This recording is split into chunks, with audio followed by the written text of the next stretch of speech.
आइए बाबू हम लोग शुरू करते हैं संधि के भाग 3 को। अब भाग 3 में हम लोग पढ़ेंगे गुण संधि। इससे पहले भाग 2 में हम लोगों ने जो स्वर संधि के प्रकार पढ़ रहे थे, स्वर संधि के 5 प्रकार जो हमने बताए थे, जिसमें से पहला प्रकार था दीर्घ संधि। दीर्घ संधि को हम लोगों ने दूसरे भाग में निपटा दिया था। अभी जो है हम लोग दूसरा संधि पढ़ेंगे स्वर संधि का। जो दूसरा प्रकार था वो कौन सा है, वो देखेंगे आप, गुण संधि। तो इसमें जो है हम लोग कौन सा पढ़ेंगे, गुण संधि। आइए गुण संधि के बारे में देखते हैं। इसका पहले हम लोग परिभाषा परिभाषा चूंकि इतने अच्छे से हम लोग पढ़ेंगे ताकि इसको जो है परिभाषा को याद करने की जरूरत नहीं पड़ेगी। ठीक है, तो आइए शुरू करते हैं। यदि अ और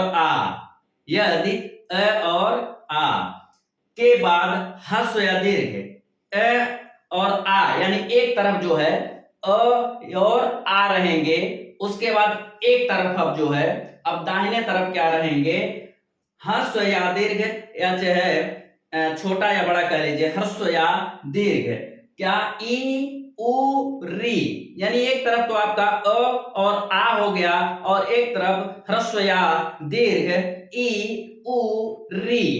ई उ री, तो देखेंगे आए तो दोनों के मेल से, तो दोनों के मेल से, दोनों के मिलने से क्रमशः ए ओ और अर, ए ओ और अर हो जाते हैं। इसे गुण संधि कहते हैं। कहने का मतलब एक तरफ आपके, एक तरफ मतलब अब ऐसे मैं मान लो खड़ा हो जाऊं तो एक तरफ इधर जो है मेरे जो है बाएं साइड अ और आ आएंगे, और दूसरी तरफ जो है ई या बड़ी ई उ या बड़ा उ री एक तरफ आएंगे, और दोनों के मेल से फिर जो है क्रमशः क्या हो जाएंगे, ए ओ और अर हो जाएंगे। तो यहां देखिएगा एक बार और पुनः हम लोग परिभाषा पे चलते हैं। यदि अ और आ के बाद ह्रस्व या दीर्घ, ह्रस्व या दीर्घ, इससे मतलब नहीं है कि एक ही तरह का ह्रस्व या दीर्घ, दोनों में से कोई भी आ सकता है, ह्रस्व या दीर्घ। तो ई उ और री, ई उ और री आए, यानी ई बड़ा भी हो सकता है, छोटा भी, उ बड़ा भी हो सकता है और छोटा उ, और री आए तो दोनों के मेल से क्रमशः ए ओ और क्या, अर, ए ओ और अर हो जाते हैं। उसी को कौन सा संधि कहते हैं, गुण संधि कहते हैं। अब देखेंगे यहाँ पे एक तरफ देखिए अ और आ आया हुआ है, यहाँ पे मैंने शॉर्टकट में कुछ आपको लिख दिया है। यहाँ पे देखिए अ और आ एक तरफ आया हुआ है, यानी जो है हमारे बाएं तरफ जो है अ और आ आया हुआ है, जैसा कि इसमें अ और आ है इसमें। तो एक तरफ जो है अ और आया हुआ है, और एक तरफ ई उ और री। इधर जो है बड़ा भी हो सकता है, छोटा भी हो सकता है, इधर अ और आ हो सकता है, या उसके अलावा और कोई नहीं आना चाहिए। अ और आ के अलावा बाएं साइड में कुछ नहीं आना चाहिए। तो जो है अ और आ, इधर ई और उ री, और अब देखेंगे अ और ई मिला तो क्या हो गया, ए हो गया। आ और उ मिला तो ओ हो गया। अ और री मिला तो अर हो गया। तो इस तरह से आपके बाएं साइड में जो है अ और आ आएंगे, उसके बाद जो है छोटा या बड़ा ह्रस्व या दीर्घ जो है ई उ री आए, तो उनके मेल से क्रमशः जो है, जैसा कि अ के बाद ई आया तो ए हो गया, आ के बाद उ आया तो ओ हो गया, अ के बाद री आया तो अर हो गया। ये आपके हो गए।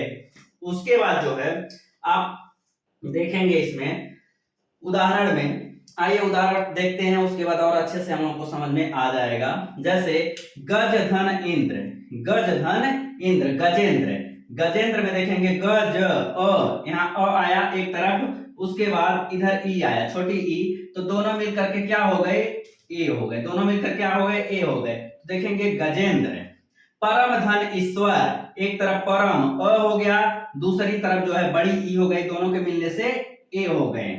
उसके बाद फिर देखेंगे महाधन इंद्र, महा आ हो गया, इंद्र छोटी ई हो गई, उसके बाद दोनों मिलकर के ए हो गया। यही वाला लाइन जो चल रहा ऊपर वाला, ये देखेंगे ये।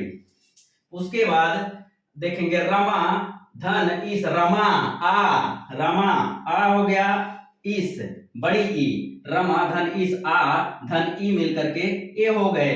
तो आप एक तरफ देखेंगे अ और आ रहा है, एक तरफ अ और आ आया है, एक तरफ छोटी ई चाहे बड़ी ई आई हुई है, और दोनों के मिलने से क्रम से क्या हो जा रहे हैं, ए हो जा रहे हैं।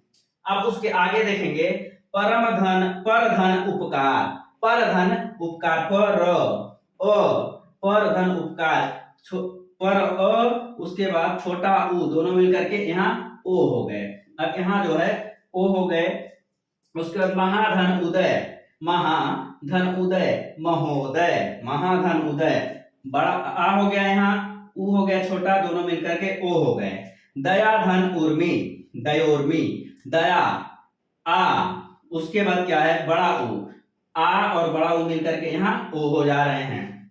अब आएंगे देखेंगे एक चीज और देखिएगा इसमें सब, जैसे मैंने यहाँ एक आपको छोटा सा लिख दिया है कि ए और ओ के मात्रा वाले शब्द, ए और ओ के मात्रा वाले शब्द आके अमूमन जो है गुण संधि ही होते हैं। जिसपे ए का मात्रा लगा हो और ओ का मात्रा लगा हो, अमूमन कौन सा संधि होता है, गुण संधि होता है। जैसे कि आप उदाहरण में सब देख रहे हैं इसमें कि सब पे जो है ए का मात्रा लगा हुआ, इस पे भी गजेंद्र, परमेश्वर, महेंद्र, रमेश, ए का और ओ का। फिर ओ का देखिए परोपकार, महोदय, दयोर्मी।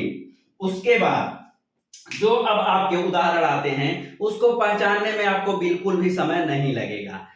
क्यों नहीं लगेगा, देखेंगे यहाँ ऋषि वाले शब्द, ऋषि वाले शब्द यानी संधि विच्छेद करने पे जिसमें भी ऋषि वाला शब्द लगा हुआ है, ऋषि लगा हुआ है, ऋषि लोग आप जानते ही हैं क्या होते हैं, गुणवान होते हैं। ऋषि लोग कैसे होते हैं, गुणवान होते हैं। तो जिसमें भी संधि विच्छेद करने पे जिस भी शब्द में जो है ऋषि आ जाता है वो कौन सा संधि हो जाते हैं, गुण संधि हो जाते हैं। देखेंगे इसमें सब में ऋषि आया हुआ है, एक देख लीजिए यहाँ जैसे सप्त ऋषि, सप्तधन ऋषि, सप्तर्षि, महाधन ऋषि, महर्षि, देवधन ऋषि, देवर्षि, राजधन ऋषि, राजर्षि। अब देखेंगे इसके अनुसार जो है क्या कर रहा है कि आ के बाद री आ जाए तो अर हो जाते हैं। अर कैसे हो जाते हैं देखेंगे,